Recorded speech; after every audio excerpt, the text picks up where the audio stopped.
Hola amigos, bienvenidos a la cátedra de parasitología. En esta oportunidad vamos a hablar sobre tricocefalosis. No sin antes presentarme, soy su docente, Chambiumani Michael Frank, del nivel avanzado del curso de microbiología. Soy estudiante del tercer año de la carrera de medicina humana. También soy creador de contenido médico en Couple Format. Pues bien, comenzamos con el tema. Tricocefalosis. Los temas a tratar, o mejor dicho, los subtemas son agente causal, ciclo de vida, enfermedades clínicas, diagnóstico y finalmente vamos a conocer un poco del tratamiento. Comenzamos con el agente causal.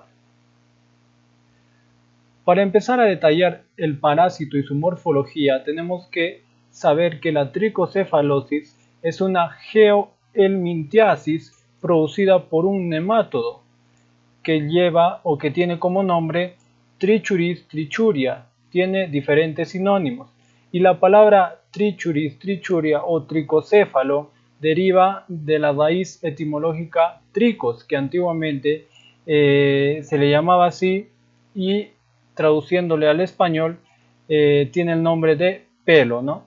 Se le conoce como pelo. ¿Y por qué se le da este apelativo?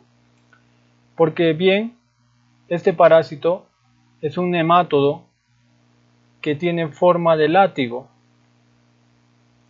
Presenta dos porciones, una porción anterior y una porción posterior. La porción anterior es la más delgada, como podemos observar en este tricocéfalo macho.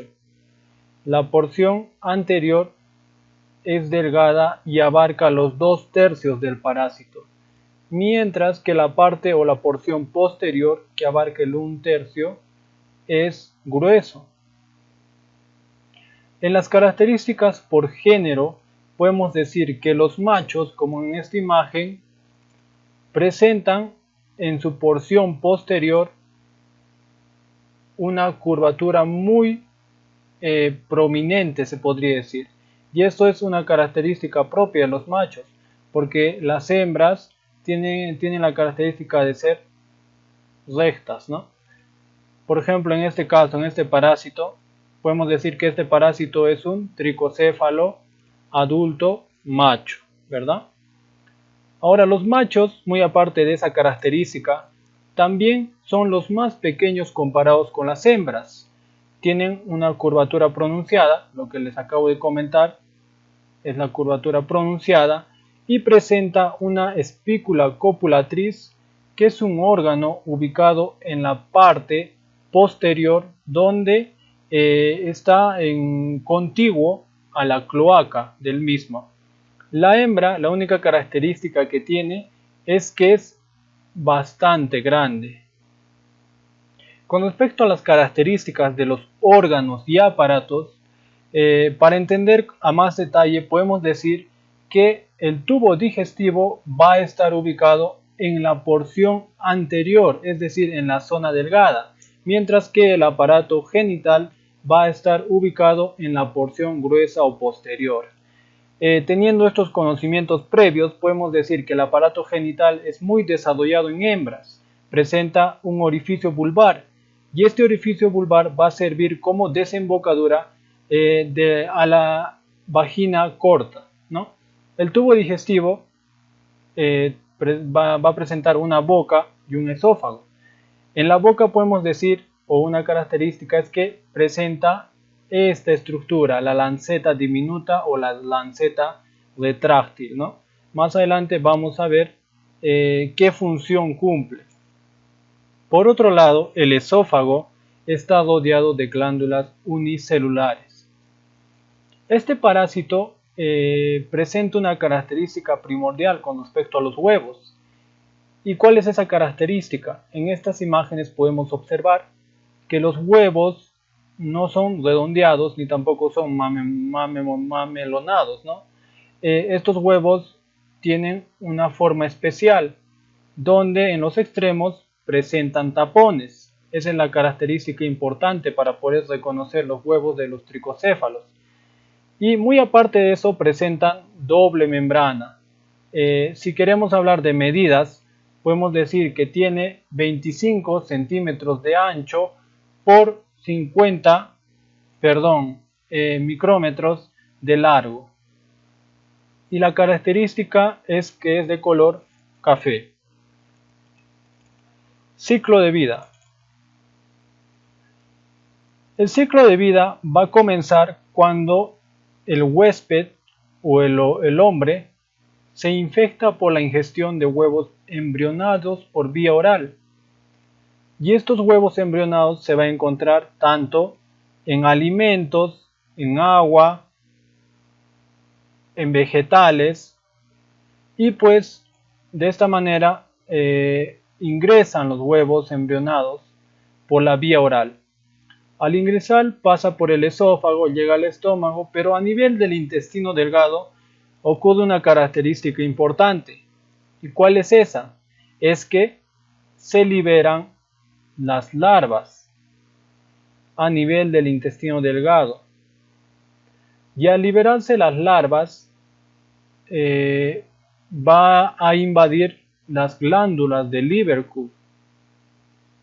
Seguidamente, estos parásitos llegan hacia el intestino grueso. En el intestino grueso, como bien sabemos, se divide por porciones y es en el colon donde se va a convertir en un parásito adulto. Recapitulemos, ¿no? A nivel del intestino delgado, los huevos van a brotar a larvas. A este nivel no está el estadio adulto del parásito, pero sí a nivel del intestino grueso. Continuemos. En tercer punto, el huésped va a eliminar huevos sin embrionar con la materia fecal. Estos huevos sin embrionar llegan a la tierra y la tierra tiene que estar en un ambiente promedio de temperaturas de 14 grados Celsius hasta aproximadamente, esto es un aproximado, de 30 grados Celsius para que el huevo se pueda embrionar. Seguidamente, en quinto lugar, los huevos embrionados van a contaminar agua y alimentos y se va a seguir formando el mismo ciclo. Este parásito, el tricocéfalo, es el tercer gusano redondo más común de los humanos. Se estima que 8.000 millones de personas están infectadas en todo el mundo por esta parasitosis. Continuemos con las enfermedades clínicas. Para entrar a detalle sobre las enfermedades clínicas tenemos que tener conceptos previos, y es que tenemos que recordar, esto es muy importante, tomen nota, que la gravedad de la enfermedad va a ser proporcional al número de parásitos. Ejemplito, pongamos que tenemos más de 10.000 parásitos. Obviamente la gravedad va a ser leve, ¿no? Si existe mayor cantidad de parásitos, va a existir mayor intensidad o mayor nivel de gravedad de la enfermedad. Si existe menor cantidad de parásitos, va a existir menor gravedad de la enfermedad. Listo. Conociendo ese detalle, vamos a hablar en primer lugar de la lesión mecánica. ¿A qué se refiere? Empezamos describiendo esta imagen. Esto es una colonoscopía, como su propio nombre dice, una imagen del colon, donde podemos observar a este parásito. Vamos a recordar agente causal. Decíamos que el parásito tiene una porción delgada, ¿no? Que es la porción o la parte anterior. Y presenta una porción gruesa, decía, que era la parte posterior. Posterior gruesa, anterior, delgada. Y en la porción anterior encontramos al aparato digestivo. Y este aparato digestivo, por la boca, el esófago y todos los órganos que se ubican ahí, va a penetrar el colon. Y al penetrar lo va a hacer gracias a la lanceta retráctil. Entonces la lesión mecánica se produce por la introducción de la parte anterior o delgada de la mucosa en el intestino grueso, específicamente en el colon. Y esta lesión mecánica va a causar una inflamación local, edema y hemorragia. Por otro lado, va a existir infecciones crónicas en niños. Y para nosotros diagnosticar o saber cuándo es una infección crónica, vamos a observar o se va a presentar inmunoglobulina E circulante a nivel del colon, y también en la zona de la lesión mecánica va a existir aumento de histamina y mastocitos. Por otro lado, esta parasitosis va a presentar también cuadros de gravedad, y en tal caso se va a producir colitis, inflamación del colon, y va a existir también un prolapso rectal. Y este prolapso rectal va a ser gracias a la asociación de la invasión del recto por parásitos tricocéfalos más desnutrición. Me va a producir un prolapso rectal, que obviamente va a desencadenar una hemorragia. Por otro lado, los casos graves también se va a producir la disentería. Muy bien, recordemos, en casos graves tenemos colitis, prolapso rectal y disentería. Eso es muy importante. Pero esta parasitosis también se va a asociar con otro tipo de parásitos. Ya eso se le conoce como enfermedades concomitantes de la tricocefalosis. Generalmente la tricocefalosis se va a asociar a la amebiasis intestinal. Si bien recordamos, la amebiasis intestinal en el cuadro clínico va a producir una colitis amebiana, puede ser no disentérica o disentérica. Entonces, ¿cómo nosotros vamos a saber si es una colitis por amebiasis o va a ser una colitis por tricocéfalos? Para ello vamos a recurrir al diagnóstico. Datito importante, debemos de recordar, para empezar a tratar el diagnóstico, debemos de recordar que el número de huevos va a ser proporcional a la intensidad de la infección. Es decir, si tengo mayor cantidad de huevos, va a existir mayor intensidad de infección. Si tengo menor cantidad de huevos, va a existir una menor intensidad de infección. En el diagnóstico debemos de hablar sobre el examen coprológico, que básicamente se habla sobre el recuento de huevos. Para ello les presento este cuadrito, que es muy importante conocerlo, y si es mejor de memoria. Debemos de saber que la intensidad de la infección va a ser leve, media, intensa y muy intensa. En caso de que sea leve, va a existir menor a 1000 huevos por gramo, mientras que es de infección o de intensidad media, va a existir huevos entre 1000 a 10.000 por gramo. Cuando es una infección intensa, va a existir mayor a 10.000 huevos por gramo y muy intensa, mayor a 30.000 huevos por gramo. Acá, ojo, se está hablando de la cantidad de huevos por gramo. Pero si nosotros queremos conocer la cantidad de parásitos adultos, ¿qué hacemos? Sencillo, dividimos la cantidad de huevos que tenemos entre 200.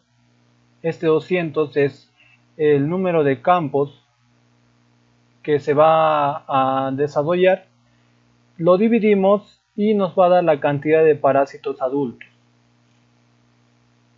Ejemplito, dice, paciente de 20 años, al recuento de huevos por tricocefalosis presenta 800 huevos por gramo. Indique qué tipo de infección probable presenta y la cantidad de parásitos existentes. Muy bien, nos piden dos resultados, ¿no? Nos dice indicar el tipo de infección. Recurrimos a la tablita y vemos cuántos huevos tiene. 800 huevos por gramo.